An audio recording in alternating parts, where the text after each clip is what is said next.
Hey, what's going on guys, it's Nate here, and for a very long while I've wanted to make a video discussing the possible location of the next Elder Scrolls game, and trying to pinpoint and speculate on what the story could be like, but recently, I've had what some may call a bit of an epiphany. No one really has any idea where the next Elder Scrolls game will take place, it's all just guesses, some more educated than others. So the only real way to ensure that we cover the next Elder Scrolls location is to make a video about each and every one of the 9 provinces in Tamriel, and just hope Bethesda does not throw a curveball at us and set it in some random island God knows where.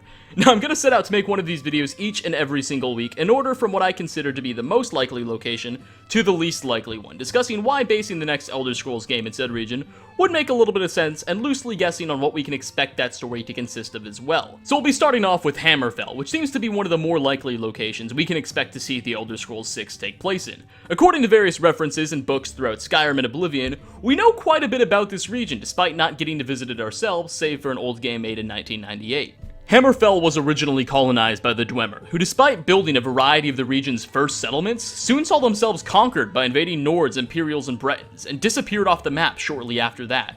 So for a while, these new humans were able to subdue the region, up until about 808 of the First Era, when a mysterious people hailing from an island off the coast of Tamriel known as Yokuda arrived. These people called themselves the Rhaegarda, and at the time were fleeing their home island, as it had recently been sunk into a tsunami, and these people set out to conquer a new homeland, and that new homeland happened to be Hammerfell, and the Rhaegarda would soon be known better as the Red Guards. The Red Guards were able to chase the local population away, as the original local population had chased the Dwemer before, and they were able to subdue the entire region rather quickly, partly due to the fact that Red Guards are naturally excellent fighters.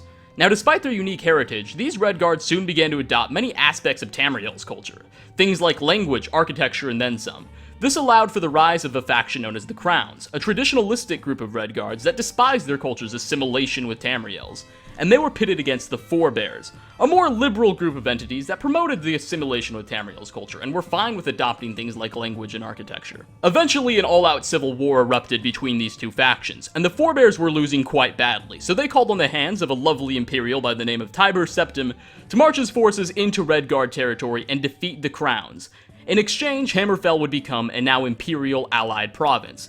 This went very well at first. The Empire had established dominance over the region extremely quickly, but eventually a rebellion broke out, forcing the Empire to make Hammerfell significantly more independent.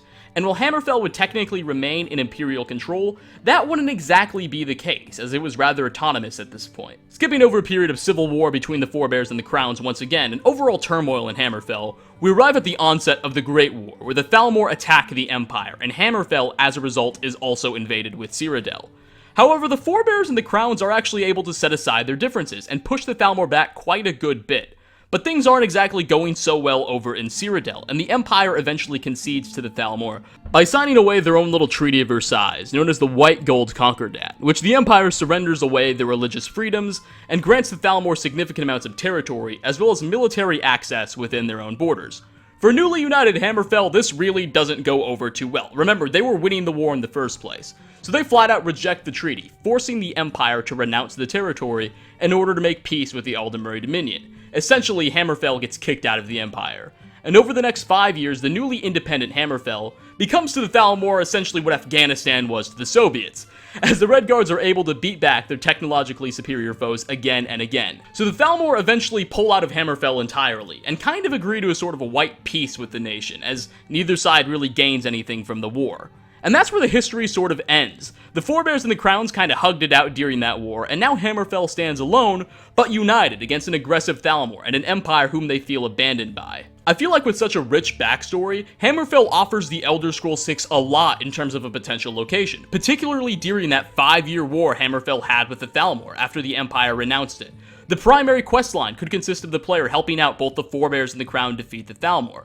But perhaps depending on which faction you help out more, they'll gain a greater amount of influence by the end of the game. Of course, this would also afford Bethesda the ability to not have to address the result of Skyrim's Civil War or the Dragonborn, as those events both took place shortly afterward, approximately 20 years later. It gives Bethesda the freedom to play around with factions, as we know they love doing. Furthermore, Hammerfell is said to be extremely diverse from a geographical standpoint. The region includes mountains, grasslands, and a vast desert. The developers would get a chance to experiment a bit with various different landscapes. This location just seems like a great one for Bethesda, and definitely a probable one when you consider all the Hammerfell references dotted across Skyrim.